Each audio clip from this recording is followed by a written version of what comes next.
मुलाकात विद माणिक के इस शो में आज हमारे बीच है चित्तौड़गढ़ के युवा साथी महेंद्र नंद किशोर। आज के इस प्रोग्राम को देखने वाले सभी दर्शकों को हमारा नमस्ते। महेंद्र, आपका स्वागत है। महेंद्र, आज हम आपके ज़रिए बातचीत करेंगे कि आपने अब तक के अपने जीवन में क्या किया है, कहाँ से आपने पढ़ाई लिखाई की है और एक युवा होने के नाते जीवन में आपको किस तरह का संघर्ष करना पड़ रहा है, कैसे आप अपने जीवन को देखते हैं, आने वाले समय में आपने क्या कुछ अपने जीवन को लेकर योजनाएं बनाई है। तो हम ये जानना चाहते हैं कि जो युवा है वो तमाम तरह की मुश्किलों से गुजरते हैं अपनी पढ़ाई लिखाई के दौरान। पढ़ना है तो क्या पढ़ना है, कहाँ एडमिशन लेना है, ये तमाम मुश्किलें रहती है। तो जितना हम जानते हैं कि मूल रूप से आप नीमच मध्य प्रदेश के रहने वाले हैं और आपने अपनी पढ़ाई लिखाई के तौर पर नवोदय विद्यालय में पूरे आपने 7-8 साल का पूरा अध्ययन किया और बाद में आपने टूरिज्म में मैनेजमेंट पढ़ने के लिए आप गए, आपने कई नौकरियां भी की। तो शुरुआत हम यहाँ से करेंगे कि एक युवा अपनी पढ़ाई स्कूली शिक्षा के दौरान नवोदय से कैसे अपने आप को बना सकता है, या आपके अपने जीवन में नवोदय का कितना बड़ा योगदान है, इस बारे में कुछ बताएं। नवोदय के अंदर सबसे पहले तो जाने का इस तरह से हुआ कि जब हम 5वीं क्लास में होते हैं तो उस समय एक एग्ज़ाम होती है नवोदय की जी। पापा मेरे शिक्षक हैं और वो चाहते थे कि मेरी शिक्षा जो है वो किसी अच्छे विद्यालय से हो। हम लोग उन दिनों सिंगोली रहते थे, जब वहाँ पर विद्यालयों के नाम पर गिने चुने 2-3 प्राइवेट स्कूल हुआ करते थे। सरकारी स्कूलों के अंदर जनरली हम लोगों की रुचि नहीं रहती है, ये सोचते हुए कि वहाँ पर पढ़ाई जो है वो अच्छी नहीं चलती होगी। हालांकि नवोदय विद्यालय जो है वो सरकारी विद्यालय है, पर यह है कि केंद्र सरकार इसको कुछ अलग ढंग से जो है वो चलाती है। तो पापा चाहते थे कि मैं नवोदय विद्यालय में पढूं और उसके लिए एक एंट्रेंस एग्ज़ाम होता था जिसकी तैयारी हम लोगों ने जो की, और इसी दौरान जो है वो मेरा नवोदय के अंदर सिलेक्शन हुआ। जो हमारा जो टाउन था सिंगोली, उसमें से उस समय मैं पहला था, बाद में फिर वेटिंग लिस्ट में एक लड़की और थी, उसका भी सिलेक्शन हुआ। और नवोदय में यह है कि अब आप इमेजिन करो कि 5वीं क्लास के अंदर कोई बच्चा जा रहा है, मतलब लगभग उसकी उम्र 10 साल होगी। 10 साल में वो अपने माता पिता से अलग रहने वाला है। इसमें यह था कि पापा तो पूरी तरह से तैयार थे कि उनको मुझे भेजना है, क्योंकि उन दिनों में शैतान भी बहुत ज़्यादा हुआ करता था, पढ़ाई लिखाई में बहुत ज़्यादा ध्यान नहीं लगाता था। दोस्तों के साथ खेलने कूदने में, अंटियाँ खेलने में, ताश खेलने में, उसमें ज़्यादातर मेरा वक्त जो है वो बीतता था। तो उनको लगता था कि अगर इसको नवोदय भेज दिया जाएगा तो ये शायद ठीक ढंग से जो है वहाँ पढ़ाई करने लगेगा, वहाँ से जाके वो सिंसियर हो जाएगा। मम्मी जो है वो इसके अपोजिट थी, वो नहीं चाहती थी कि वो अपने बेटे को जो है वो अपने से दूर रखें। तो कुल मिला के ये डिसीजन लिया गया कि मुझे वहाँ भेजा जाएगा। पापा ने मुझे तैयारी करवाई नवोदय विद्यालय की, चूँकि वो एक शिक्षक हैं। तो उसके बाद मैं नवोदय गया। नवोदय में शुरुआत में तो काफ़ी अच्छा लगा, क्योंकि अभी जो 24 घंटे थे वो मेरे हुआ करते थे। घर पे था तो मम्मी पापा कुछ न कुछ एक्टिविटीज़ को लेकर कंट्रोल करते थे, ठीक है। यहाँ मैं थोड़ा सा आज़ाद था, पर वो 10, 12, 15 दिन निकले और उसके बाद वो आज़ादी का बहुत ज़्यादा मायना नहीं रह गया। जब ये है कि मम्मी पापा की याद आना, फिर वो सारी चीज़ें, मेरी 2 बहनें हैं उनकी याद आना, वो सारी चीज़ें जो है वो शुरू हो गई। तो बस इस कश्मकश में पूरा निकलता रहा। साथ में ये था कि नवोदय का जो पूरा जो सिस्टम है वो अपने आप में मतलब इतना पूरा होता है कि फिर धीरे धीरे आपको वहाँ की आदत हो ही जाती है। जैसे मेरा वहाँ जाना हुआ, वहाँ पर बहुत सारे और भी बच्चे थे, ज़्यादातर बच्चे ग्रामीण क्षेत्र से आते हैं। मैं भी उस समय सिंगोली में था, बाद में पापा का ट्रांसफ़र नीमच हुआ, पर मैं भी ग्रामीण परिवेश से ही वहाँ पर जो है वो गया था। तो ज़्यादातर बच्चे वहाँ से आते हैं, तो धीरे धीरे करके एक साथ आपस में जो है वो घुल मिल जाते हैं। बाद में ये है कि जैसे हमारा जो शेड्यूल होता था वो मॉर्निंग में हम लोगों को 5 बजे उठना पड़ता था, ठीक है। उठाने के लिए हम जो हमारे जो पीटीआई सर थे वो आते थे उठाने के लिए, और वो उठा के हमको लेकर जाते थे। अब ये कि शुरुआत में तो आदत नहीं थी 5 बजे की उठने की। पहले तो हम लोग 6, साढ़े 6 बजे उठते थे, या स्कूल 10 बजे का होता था तो 8, साढ़े 8 बजे उठ रहे हैं, जैसे तैसे भाग दौड़ के, कभी नहा रहे हैं कभी नहीं नहा रहे हैं। लेकिन यहाँ पर अब कुछ भी नहीं है, कपड़े आपको धोना है। अब आपने कपड़े धोए हैं, नहीं धोए हैं, नहीं धोए हैं तो गंदे कपड़े पहन के आपको जाना है। तो ये सारा रहता था। सुबह उठने की कभी इच्छा नहीं करती थी क्योंकि आदत नहीं थी, ठीक है। मन ही मन हम लोग कोसते भी थे पीटीआई को कि वो आ जाते हैं, हमको उठा देते हैं। अच्छा, इसमें तकलीफ ये भी थी कि अगर वो हम पीटी अटेंड करने नहीं जाएंगे तो फिर हमारी वापस से रिमांड होने वाली, क्योंकि वहाँ काउंटिंग होगी। तो अब ये है कि अगर नहीं जाएंगे तो मार खाने का डर, और जाएंगे तो जाने का मन नहीं करता था, खास तौर से सर्दियों में तो बिल्कुल नहीं करता था मन। तो वो 5 बजे से जो है वो सिस्टम हमारा स्टार्ट हो जाता। अब वो 5 बजे जब हम लोगों को उठना है तो हम लोगों को जल्दी सोना भी पड़ता था, 10 बजे 11 बजे। पर आप एक नॉर्मली देखोगे, जब भी हम लोग दोस्तों के साथ में होते हैं तो हम कितना ही डिसाइड कर ले कि हम 10 बजे 11 बजे सो जाएंगे, ये कभी हो नहीं पाता था। तो हम लोग जो है वो बातें करने में भी रह जाते थे, दोस्त लोग जब मिलते थे बैठते थे, कोई रोकने टोकने वाला नहीं है, पूरा टाइम अपना ही है, ठीक है। तो 10 11 12 भी बज जाती थी, ऐसे में सवेरे उठना जो है वो मुश्किल भी होता था। पर कुल मिला के धीरे धीरे वो समय बनता गया, तो पूरा एक क्लॉक चलता था सारे बच्चों का एक साथ, कि उनको 5 बजे से उनका रूटीन शुरू होता था और रात में 10 11 बजे उनका रूटीन जो है वो ख़त्म होता था। तो कुल मिला के बड़ी एक सिस्टमेटिक लाइफ रही, उसमें बहुत सारे एडवेंचर जो है वो भी हुआ करते थे। जैसे स्कूल में अगर हम लोग लेट जाते थे तो हमको सजा के तौर पे स्कूल से लेकर हॉस्टल तक का एक पूरा 2 गेट बने हुए थे वहाँ पर, तो वो एक गेट से दूसरे गेट का पूरा हमको राउंड लगाना पड़ता था, जो करीब 2 किलोमीटर का होता था। तो वहाँ से चीज़ें शुरू हो जाती थी। उसमें किस्सा भी है कि एक मेरा मित्र था टेकचंद नाम से, तो अभी बहुत ज़्यादा कांटेक्ट में नहीं है मेरे वो, लेकिन कभी कभी हम जब मिलते हैं तो उस किस्से को ज़रूर हम लोग याद करते थे कि वहाँ पर जैसे मैंने बोला ज़्यादातर बच्चे ग्रामीण परिवेश से आते थे, तो उनको ये नहीं पता था कि शैम्पू जो है वो क्या होता है। उनको ये पता था कि एक साबुन आता है पीले कलर का, उसी से कपड़े भी धोते हैं, उसी से नहाते भी हैं। तो अब ये था कि घर से पापा ने जो है वो मुझे एक शैम्पू की बोतल जो है वो भेजी, तो शैम्पू की बोतल भेजी, तो वहाँ ऐसा करके जब मैं शैम्पू यूज़ करता था तो बाकी बच्चों को भी लगता था यार कि यार इससे बाल जो है वो ज़्यादा ऐसा मुलायम से हो जाते थे। तो अब फिर मेरे जो दोस्त होते थे वो शैम्पू की बोतल जो है वो वहाँ से चुरा लेते थे, और ऐसे करके शैम्पू जो है वो मेरा 3-4 दिन के अंदर पूरा शैम्पू ख़त्म हो जाता था। तो फिर हालांकि वहाँ से हम लोगों को सारी चीज़ें मिलती थी, साबुन मिलता था, तेल मिलता था, है ना, कपड़े धोने का साबुन अलग मिलता था, फिर हमको टूथब्रश मिलता था, पेस्ट मिलता था, सारी चीज़ें वहाँ मिलती थी। शैम्पू हालांकि नहीं मिलता था। तो और साथ में एक ऑयल की बोतल मिलती थी, पैराशूट ऑयल की। तो इस बार क्या हुआ, मैं घर गया तो घर मम्मी को मैंने बताया कि ऐसा ऐसा हुआ, तो मम्मी बोला यार अब इसका तो कोई सॉल्यूशन नहीं है, अब तेरे दोस्त है तो किस किस को रोकेगा, कैसे रोकेगा। तो मैंने अपने से आइडिया लगाया, क्या लगाया कि जो पैराशूट की बोतल हुआ करती थी उस बोतल में हम लोग, एक बोतल में ऑयल रहता था और एक बोतल जो है मेरे पास खाली थी, तो मैंने उसके अंदर शैम्पू डाल दिया। ऑयल वाली बोतल पे मैंने लिख दिया शैम्पू और शैम्पू वाली बोतल पे लिख दिया मैंने ऑयल, और वो बोतल वहाँ रख दी।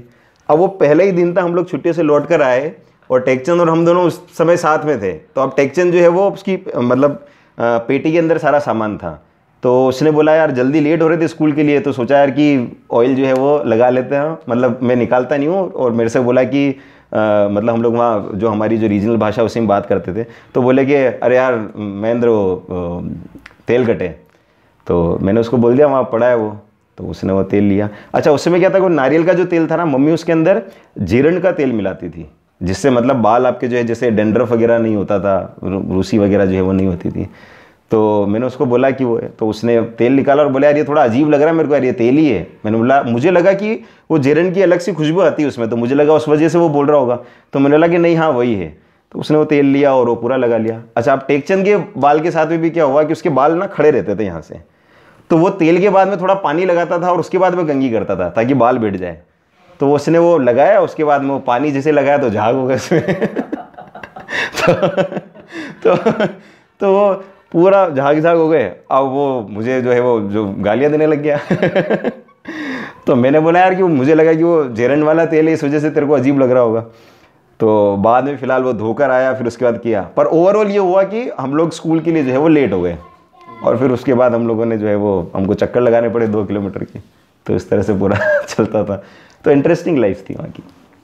अच्छा, नवोदय के बारे में ये भी बताएं कि आप कहाँ पढ़ते थे, ये किस सन की बात है, और वहाँ की दोस्ती क्या अब तक कायम है? नवोदय के दोस्त ऐसा कहते हैं कि जिंदगी भर के दोस्त बन जाते हैं, तो कुछ उन दोस्तों के बारे में बताएं, कुछ समय के बारे में बताएं। हाँ, मतलब ये बिल्कुल ठीक है। आप ये देखिए कि जैसे यहाँ नॉर्मली जब स्कूल में मैं बच्चों को देखता हूँ तो करीब 6 घंटे 7 घंटे साथ में रहते हैं, कभी कभी कोचिंग पर भी रहते हैं और कभी कभी बर्थडे वगैरह मनाते हैं तब भी साथ में रहते हैं। पर हमारा ऐसा था कि हमारे पास में कोई नहीं था, हमारे पास में पेरेंट्स नहीं थे। अगर मैं बीमार हो गया तो मेरा दोस्त है जो मेरे लिए खाना लाएगा, जो मुझे डॉक्टर के पास ले जाएगा, जो मेरे लिए मेडिसिन लेकर आएगा। तो अब जब 24 घंटे हम लोग दोस्तों के साथ रहते थे, चाहे सुख हो चाहे दुख हो, वो हम सब शेयर करते थे। तो जो नवोदय में जो बच्चे होते हैं उनका बॉन्डिंग जो है वो बहुत ज़बरदस्त हो जाता है। ठीक उसी तरह से मेरा भी था। वैसे तो मतलब सारे ही दोस्त जो है वो बहुत ज़्यादा मतलब क्लोज होते हैं, पर कुछ कुछ दोस्त जो हैं वो सुख दुख में इतने बड़े भागीदार होते हैं कि मतलब वो फैमिली से भी बढ़कर हो जाते थे हमारे लिए। तो उस तरह से था। अब दोस्तों के अंदर अगर देखा जाए तो जैसे अब नाम अगर मैं लेना शुरू करूँगा तो उसमें हो सकता है कि कुछ मेरे दोस्त जो है वो बोल दे कि तू मुझे भूल गया, तो इस तरह से करके काफ़ी है। लेकिन हाँ ये है कि अगर मेनली मैं बोलूँ जिनके संपर्क में मैं अभी बहुत ज़्यादा हूँ, उसमें एक दीपक वाईजेन करके एक मेरा फ्रेंड है जो भी मंदसौर के अंदर एक हॉस्पिटल के अंदर डॉक्टर है। फिर उसके बाद में पवन नाम से एक फ्रेंड है मेरा जो इन दिनों यूएस के अंदर हैं। फिर उसके बाद में जो बहुत ज़्यादा टच है उसमें जैसे देवेंद्र करके एक मेरा फ्रेंड है, फिर मनोहर करके राजेश है, फिर मान सिंह है, रामदास हैं। तो मतलब दोस्त तो बहुत सारे हैं। और अभी चूँकि सोशल मीडिया आ गया है तो उस वजह से हम लोग बहुत ज़्यादा जो है वो क्लोज़ हैं। एक मेरा फ्रेंड है नीलेश करके एक फ्रेंड है ना, ये इसकी कहानी मैं अक्सर कर सुनाता हूँ, जिसको मैं खड़गू बोलता हूँ। कहानी तो हालांकि वो बहुत लंबी है, अभी नहीं सुनाऊंगा मैं पर ये कि वो है, और वो हमारा जो बॉन्डिंग है वो बॉन्डिंग तो खैर वो है ही है, क्योंकि हम लोग पूरा टाइम जो है वो साथ में रहते थे। अच्छा महेंद्र, ये बताया नवोदय से जब आप निकले तो फिर करियर में आप कहाँ पहुँचे, कौन से शहर की यात्रा की, आप आगे की पढ़ाई लिखाई कैसे की, कॉलेज एजुकेशन के बारे में कुछ बताएं। नवोदय से निकलने के बाद सबसे पहले तो नवोदय जो है वो मैंने पूरा कंप्लीट नहीं किया। मैं 10वीं के बाद ही नवोदय से बाहर जो है वो चला गया। ठीक है। उसका कारण ये था कि मतलब एक तो मुझे थोड़ा सा मतलब मैं थोड़ा सा स्ट्रेस में रहने लग गया था जब मैं 10वीं क्लास में था, तो मुझसे उतनी ढंग से पढ़ाई जो है वो नहीं हो पा रही थी। और उस वजह से फिर बाद में जो है वो मुझे नवोदय छोड़ना पड़ा। फिर बाद में मैं एक गवर्नमेंट स्कूल के अंदर आ गया, वहाँ पर भी इंग्लिश मीडियम में था, एमपी बोर्ड में। उसी स्कूल में मेरे पापा भी पढ़ाते थे। पापा ने पहले कोशिश करी थी कि मेरा कहीं केंद्रीय विद्यालय में हो जाए या फिर और किसी दूसरे प्राइवेट स्कूल में हो जाए, पर फिर जो मेरा सब्जेक्ट का कॉम्बिनेशन था उसके साथ मुझे कुछ मिला नहीं। तो फिर अंततः जो है मैं उसी स्कूल के अंदर पढ़ा। उसके बाद पढ़ने के लिए ये था कि 12वीं भी मैंने की, पर 12वीं में मेरे सामने जो है वो एक ये चीज़ आ गई कि मेरी फिजिक्स अच्छी थी, मेरी बायोलॉजी अच्छी थी, लेकिन मेरी केमिस्ट्री जो है वो बहुत ज़्यादा अच्छी नहीं थी। तो उसकी वजह से ये कि अब एक सपना था कि मुझे जो है वो डॉक्टर बनना है, लेकिन कहीं ना कहीं केमिस्ट्री से मेरी लड़ाई इतनी ज़्यादा बड़ी थी कि फिर मुझे वो सपना जो है वो छोड़ना पड़ा। बाद में मैं इंदौर चला गया, वहाँ पर टूरिज़्म लाइन से मेरा थोड़ा सा इंटरेक्शन हुआ, तो फिर मैंने पूरा सब्जेक्ट चेंज करके मैं टूरिज़्म की तरफ आ गया। फिर टूरिज़्म में ही मैंने Indira Gandhi national open university से ग्रेजुएशन करी। साथ में आईटा उफ्टा करके मतलब संस्थान है, जैसे आईटा जो है इंडियन एयर ट्रांसपोर्ट एसोसिएशन, तो वो कुछ कोर्सेज़ करवाती हैं जो एयर फेयर और टिकटिंग में होता है, वो कोर्सेज़ किए। और इग्नू से मेरा बैचलर्स इन टूरिज़्म जो है वो स्टार्ट हुआ। फिर बाद में क्लब महिंद्रा करके कंपनी थी, वहाँ पर मैंने काम करना शुरू किया। फिर उसके बाद में जैसे ग्रेजुएशन मेरी ख़त्म हुई, ग्रेजुएशन भी मेरी दरअसल होनी थी 3 साल की, लेकिन वो 4 साल की हो गई, क्योंकि कहीं ना कहीं मैं बाद में भटक गया थोड़ा, करियर के प्रति इतना ज़्यादा मेरा वो रहा नहीं। तो उसकी वजह से फिर मुझे 1 साल और ज़्यादा लगा। हालांकि वो साल मेरा बहुत ज़्यादा काम का रहा। उस साल में मैंने 2 प्रोजेक्ट्स के ऊपर काम किए, जिसमें से एक प्रोजेक्ट मेरा चित्तौड़गढ़ किले के ऊपर था, और दूसरा चित्तौड़गढ़ के पास में एक जगह बस्सी है जहाँ पर हैंडीक्राफ्ट जो है वो बनते हैं, जैसे कावड़ जो हैंडीक्राफ्ट है वहाँ का बड़ा फेमस है। तो ये 2 रिसर्च प्रोजेक्ट जो है वो मैंने ग्रेजुएशन के दौरान किए। बाद में इनको फिर मैंने आगे भी बढ़ाया। बाद में फिर ग्वालियर में एक कॉलेज है Indian institute of tourism and travel management, IITTM। तो ये मिनिस्ट्री ऑफ गवर्नमेंट का कॉलेज है। इस कॉलेज से मैंने बाद में मेरा PGDM इन टूरिज़्म किया, और इसके बाद मैं दिल्ली चला गया नौकरी करने के लिए। पर दिल्ली में ये है कि नौकरी बहुत ज़्यादा रास नहीं आई। ग्वालियर में जब मैं था तब मेरा रुझान थोड़ा सा टीचिंग की तरफ बढ़ा, क्योंकि वहाँ पर मेरा एक जो है वो मुझे बहुत मेरा अजीज़ मित्र मिला, अमित। तो हम दोनों का ही मतलब इस तरह से रहा टीचिंग में। और अमित ने मुझे पहली बार अवगत करवाया इस चीज़ से कि जब हम लोग एग्ज़ाम के दौरान पढ़ते थे और मैं कोई भी चीज़ जैसे टॉपिक होता तो हम लोग आपस में ही समझते थे। तो अमित का ये कहना था कि एक मतलब टीचिंग क्वालिटी जो है वो मेरे अंदर है और मैं इसको मेरा फ्यूचर जो है वो बना सकता हूँ। तो फिर रुझान जो है मेरा वो टीचिंग की तरफ गया। तो अब चूँकि टूरिज़्म में हम लोग पोस्ट ग्रेजुएशन कर रहे थे, तो सोचा गया कि इसी में एकेडमिक्स में हम लोग जो हैं वो जाते हैं।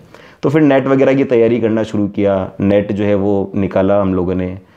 फिर दिल्ली से हम लोगों ने नौकरी छोड़ दी, दोनों ही साथ में गए थे हम लोग। और उसके बाद में लौटकर मैं वापस आ गया।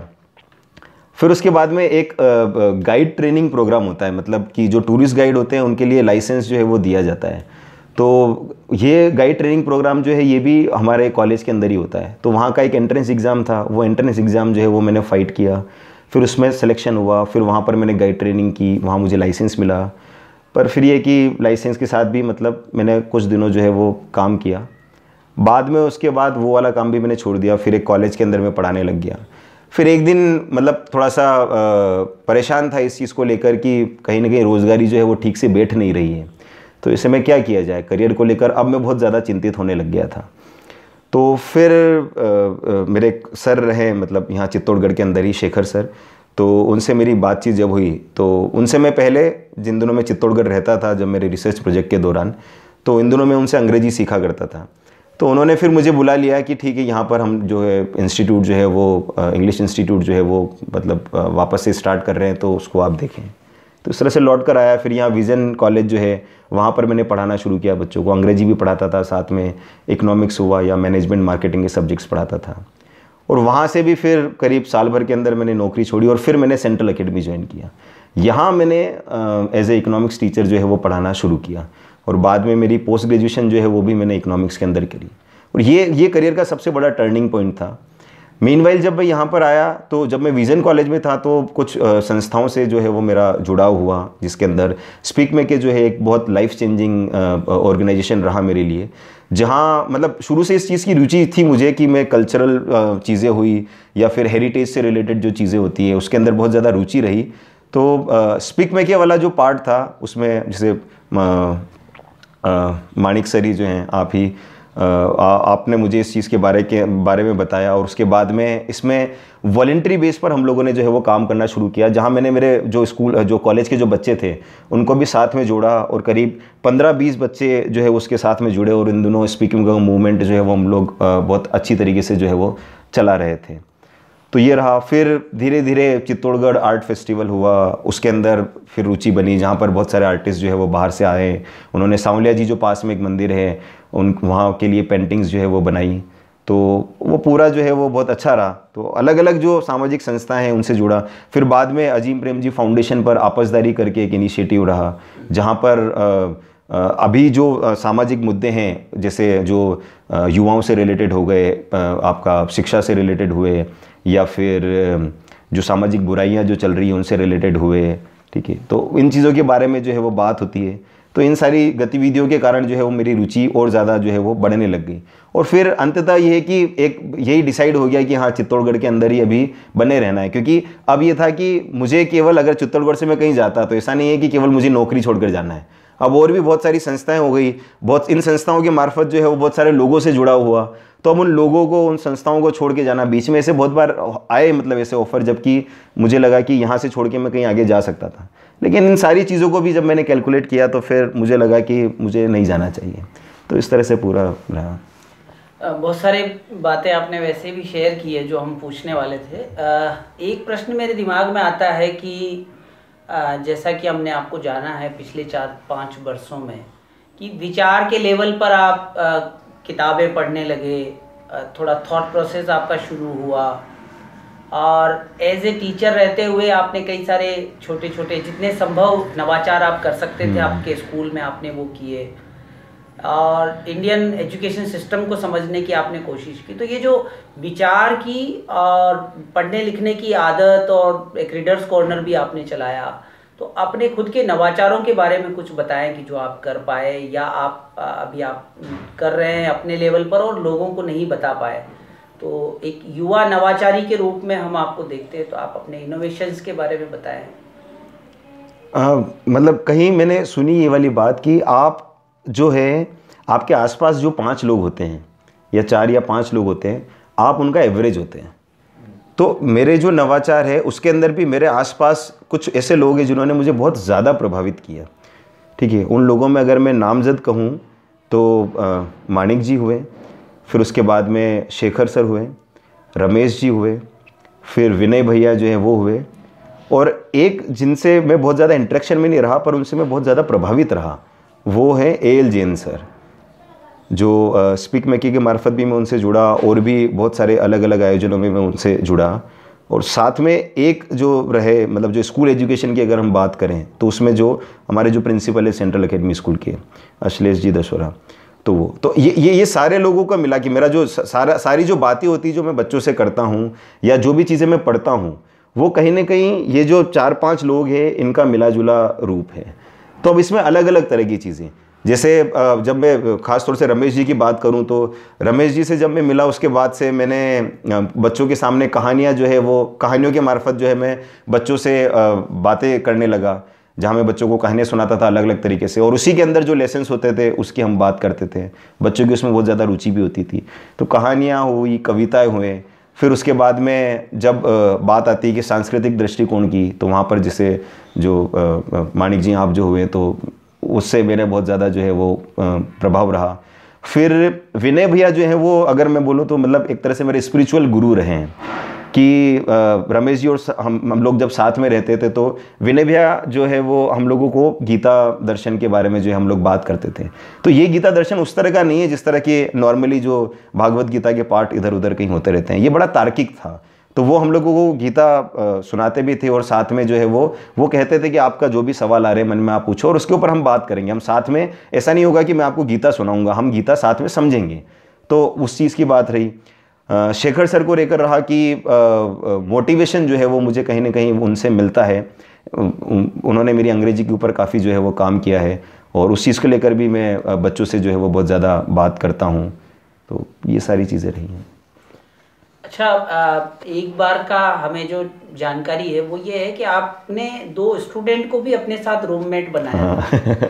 वो उनके भीतर उनके ट्रांसफॉर्मेशन का आपने एक चैलेंज स्वीकार किया था, तो उसके बारे में कुछ थोड़ा संक्षेप में बताएं। उसमें ये रहा कि मतलब ये जो 2 बच्चे थे, ये 2 बच्चे मतलब ये या तो मैं कहूँ कि ये मेरा भूतकाल थे या ये वो आईना थे जिनसे मैं अपना जो पिछला जो समय था वो देखता था। एक शैलेश और एक नज़मुल, ये दोनों बच्चों को पहले मैं विज़न कॉलेज के अंदर पढ़ाता था। हालांकि ये दूसरे स्ट्रीम में थे पर फिर भी ये टच में रहे। नज़मुल तो हालांकि काफ़ी पुराने से मेरे साथ में रहा क्योंकि पहले वो पड़ोसी भी हुआ करता था, वो मुझे भैया बोलता था। बाद में फिर मैं उसी के कॉलेज के अंदर पढ़ाने जाने लग गया।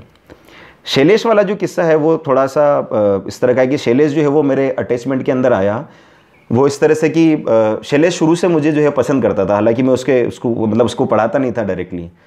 तो एक दिन शैलेश जो है मेरे पास एक प्रॉब्लम लेकर आया कि सर शैलेश जो है वो पास में बेगू का रहने वाला है, वो अपने दोस्तों को, मम्मी पापा को छोड़कर यहाँ अपने बड़े पापा के यहाँ के रहने लगा। और जब वो आया तो मुझसे बोलता है कि सर मतलब मुझे मेरे दोस्तों की बहुत ज़्यादा याद आती है, तो अब मैं क्या करूँ। तो फिर मैंने उसको एक कहानी सुनाई गौतम बुद्ध वाली। तो उस कहानी से मतलब मुझे बाद में पता चला है कि उस कहानी का इतना प्रभाव था उसके ऊपर कि वो सारी चीज़ें उसने ओवरकम कर ली। तो इस तरह से उसका एक अटैचमेंट हो गया। बाद में वो कॉलेज तो मैंने छोड़ दिया, स्कूल में मैं पढ़ाने लग गया। पर एक दिन शैलेश का अचानक फ़ोन आता है मेरे पास में और वो बड़ा घबराया हुआ सा है और मेरे को एकदम से रोने की आवाज़ आती है। और शैलेश जो है वो बोलता है कि सर मेरे जो बड़े पापा हैं वो अब नहीं रहे। शैलेश का उसके बड़े पापा से बहुत ज़्यादा अटैचमेंट था और वो यहाँ उन्हीं के पास में रहता था, मतलब उसके पापा से भी ज़्यादा। उसके पापा तो आउट ऑफ इंडिया कहीं काम करते हैं, तो बड़े पापा से बहुत ज़्यादा अटैचमेंट था और वो बहुत ज़्यादा मतलब ऐसा करके और हुआ सा हुआ। तो फिर मैं उस समय स्कूल में ही था और उसके बाद में मैं तुरंत जो है उसके पास गया। मैं देखा तो उसकी स्थिति बहुत ज़्यादा ख़राब हो गई थी, वो ठीक से कंसंट्रेट भी नहीं कर पा रहा था। उस समय तो बहुत ही ज़्यादा बीमार भी हो गया, उसको लेकर भी हम लोग गए। फिर कुछ 2, 4, 5, 7 दिन बीते, लेकिन ये है कि उस माहौल के अंदर मतलब मुझे लगा कि वो ठीक से नहीं कर पाएगा। तो फिर वो एक दिन आया, उसने सारी चीज़ें मेरे सामने शेयर करी। करियर को लेकर भी वो चिंतित था, घर की जिम्मेदारियाँ उसके ऊपर हैं क्योंकि पापा बाहर रहते हैं, ठीक है, फाइनेंशियली भी थोड़ा प्रॉब्लम है। तो फिर इस तरह से उसने जब मुझे बोला तो फिर मैंने उसको बोल दिया कि एक काम करो, तो आप मेरे पास आ जाओ, यहीं पर आप अपनी आगे की पढ़ाई करो, करियर को लेकर सोचो। उसी तरह से नज़मुल जो है वो भी मेरे पास एक दिन इसी तरह से आया कि समझ नहीं आ रहा क्या आगे लाइफ में क्या करे। लाइफ जो है बहुत ज़्यादा इनडिसिप्लिन्ड हो रही है कि वो दोस्तों के साथ घूमना फिरना, वो सारी चीज़ें जो है वो ज़्यादा हो रही थी उसकी लाइफ के अंदर। तो फिर इस तरह से करके एक मैंने मकान लिया और पहले तो मैं एक रूम में ही रहता था, पर ये जब दोनों आए तो फिर हमने एक बड़ा मकान लिया जिसमें 2-3 कमरे, एक हॉल वगैरह हुआ करता था। तो वहाँ हमने साथ में रहना शुरू किया, एक पूरा शेड्यूल बनाया जिसमें हम लोगों ने आश्रम लाइफ की तरह का एक शेड्यूल बनाया, जिसमें मॉर्निंग में उठकर हम लोग वॉक करते थे। रोज़ाना हम लोग आधा घंटा जो है कोई किताब पढ़ते थे, चाहे हिंदी की हो, अंग्रेज़ी की हो। हर महीने उस समय मैंने आदत बनाई कि मैं हर महीने 1000-1100 रुपये की किताबें मंगवाता था और फिर वो दोनों भी किताबें पढ़ते थे। शुरुआत में जो है वो शैलेश ने बहुत पसंद किया, जब शैलेश ने शुरुआत में भगत सिंह को, सुखदेव, राजगुरु इनको पढ़ना शुरू किया। बाद में शैलेश ने भगत सिंह को भी पढ़ना शुरू किया। नज़मुल ने जो है वो अपनी कम्युनिकेशन स्किल्स के ऊपर काम करना शुरू किया। तो करीब करीब 6-8 महीने हम लोग रहे साथ में। और बाद में शैलेश का तो क्योंकि मेरा जो डिस्कोर्स है वो एजुकेशन के ऊपर ज़्यादा रहा, तो शैलेश का ये रहा कि वो मतलब स्टूडेंट तो रहा ही रहा, ठीक है, वो छोटे भाई की तरह भी रहा, बट कहीं ना कहीं शैलेश जो है वो अंदर ही अंदर मैंने इस चीज़ को समझा कि वो एक तरह से वो फॉलोवर भी रहा, कि जो मैं चीज़ें करता हूँ या जिस तरह की मैं सोच रखता हूँ वो उस तरह से बनने की कोशिश जो है वो करता है। तो उसी तरह से फिर वो करते हुए वो एजुकेशन के अंदर बाद में गांधी फेलोशिप का एक प्रोग्राम निकला, रमेश जी ने इसके बारे में बताया, उसकी तैयारी करी, शैलेश ने इंटरव्यू वगैरह भी दिया है। इंटरव्यू में भी वही सारी चीज़ें, क्योंकि मेरा उठना बैठना जो है वो सारा शिक्षा वाले लोगों के साथ में रहा जो सामाजिक चीज़ों को लेकर ज़्यादा चिंतन करते थे। तो शैलेश का भी वही पर्सपेक्टिव बना और बाद में वो गांधी फेलोशिप में हो गया और अभी करीब उसको 1.5 या 2 साल होने वाले हैं, वो बहुत अच्छा काम कर रहा है गांधी फेलोशिप में। नज़मुल जो है वो एक इवेंट कंपनी के अंदर एक साथ में जुड़ गया और वहाँ पर वो काम कर रहा है। आगे नज़मुल ये है कि फ्रेंच लैंग्वेज या कोई विदेशी भाषा जो है वो सीखने जाएगा और उसी में अपना करियर बनाने के लिए प्लान कर रहा है। बहुत ही बढ़िया। अच्छा महेंद्र, आप ये बताएं कि आज एक ख़ास दिन है जिस दिन ये वीडियो टेलीकास्ट हो रहा है अपनी माटी यूट्यूब चैनल के ज़रिए, और इत्तेफाक से आज आपका जन्मदिन है, तो हमारी तरफ से बहुत सारी शुभकामनाएं। Thank you. अगर आप ये बता सकें कि आप कितने साल के हो गए हैं, और कई बार हमने देखा है कि आप अपने जीवन को लेकर के बहुत ज़्यादा चिंतित महसूस करते हैं, जबकि हम आस पड़ोस के जितने भी आपके साथी हैं हमें तो ये लगता है कि आप एक बहुत अच्छी स्थिति में हैं। आप एक इकोनॉमिक्स के लेक्चरर के तौर पर बच्चों के साथ काफ़ी नवाचारी काम कर रहे हैं। तो अपनी अब तक की उम्र को आप किस रूप में देखते हैं और आगे आपका क्या फ्यूचर प्लान है? मतलब future plan in the sense सारी बातें आप डिस्क्लोज ना भी करना चाहें, फिर भी आप क्या सोचते हैं आने वाले समय के बारे में? इसमें ये कि सबसे पहले तो जन्मदिन वाली बात पर मैं ये कहूँगा कि जन्मदिन मेरा 31 मार्च को आता है, अगर हम लोग वो कैलेंडर के हिसाब से देखें। बट तिथिवत अगर देखें तो आज होली का दिन है और होली के दिन ही मतलब मेरा जन्म हुआ था, तो इसलिए घर वाले और इवन जो बहुत सारे जो मित्र हैं वो इसी दिन जो है वो सेलिब्रेट करते हैं। दूसरी बात रही जहाँ तक कि करियर को लेकर चिंतन करने की बात रही, तो इकोनॉमिक्स पढ़ाते पढ़ाते ही मुझे ये चीज़ रियलाइज़ हुई कि मतलब बहुत सारा कुछ स्कोप जो है वो हैं और वो सारी चीज़ें जो है वो की जा सकती हैं। अब इसके अंदर जैसे अभी की अगर पोजीशन देखें तो सबसे पहले जो एक बात है कि जो सोसाइटी के अंदर चलता है, सरकारी नौकरी और प्राइवेट नौकरी, इस चीज़ को लेकर जो है वो मतलब दिक्कतें जो है वो मैंने देखी है समाज के अंदर। क्वेश्चन भूल गया। नहीं, हम ये पूछ रहे थे कि मतलब फ्यूचर को लेके आप क्या सोचते हैं? अब तक की उम्र से आप संतुष्ट हैं या आपको क्या लगता है? हाँ, मतलब जो ये अभी तक का जो लाइफ रही वो तो ये है कि स्ट्रगल वाली रही।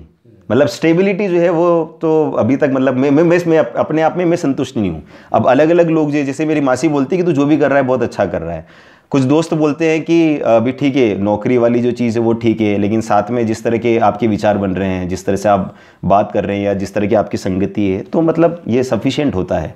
पर कहीं ना कहीं मुझे लगता है कि अभी ये कम है। आगे मुझे लगता है कि जैसे आज मैं स्कूल के अंदर जब बच्चों को पढ़ाता हूँ तो इसमें ये नहीं है कि केवल जैसे इकोनॉमिक्स एज ए सब्जेक्ट ही पढ़ा रहा हूँ, बट ये कि साथ में हमको ये चीज़ भी देखनी होती है कि बच्चा केवल सब्जेक्ट ना पढ़े, अपितु ये है कि उस विषय को लेकर वो किस तरह से अपनी सोच जो है वो डेवलप कर सकता है। जैसे मैं सिंपल उदाहरण है कि आज जैसे कोई भी अगर घटना होती है, जैसे सिंस की इकोनॉमिक्स की बात हो रही है, तो पिछले 2 सालों में अगर हम लोग देखें तो दो बड़ी बदलाव जो है वो देश के अंदर हुए, जैसे जीएसटी हुआ, जैसे डीमोनेटाइजेशन हुआ। अब इन दोनों चीज़ों के ऊपर अगर हम बात करें तो यहाँ पर ज़्यादातर जो है वो पॉलिटिकल कमेंट हम लोगों ने देखे हैं, पर इसको इकोनॉमिक्स की अगर नज़र से देखा जाए तो कितने लोग इसको देख पाए। तो इकोनॉमिक्स पढ़ाते पढ़ाते मैं बच्चों से इस चीज़ को लेकर भी बात करता हूँ कि आपकी जो सोच है या आपका जो नज़रिया है वो थोड़ा इकोनॉमिक होना चाहिए। जब ये दोनों डिसीजन जो है इकोनॉमिक थे तो फिर हम लोग इसके अंदर जो है वो पॉलिटिकल किस तरह से कर सकते हैं। तो महेंद्र, बहुत बहुत शुक्रिया ये मुलाकात विद माणिक के लिए आपने समय निकाला। हमें मालूम था कि आप कैमरे को फेस नहीं करते हैं, अमूमन बचते रहे हैं। हम कोशिश करेंगे कि इसी की कंटिन्यूशन में एक बातचीत हम और करें, और अगले एपिसोड में हम आपसे आपके जीवन के बहुत सारे पहलू अभी तक छूटे हुए हैं, हमें मालूम है, उन पर हम आपसे बातचीत करेंगे। फिलहाल आपका बहुत बहुत शुक्रिया। Thank you.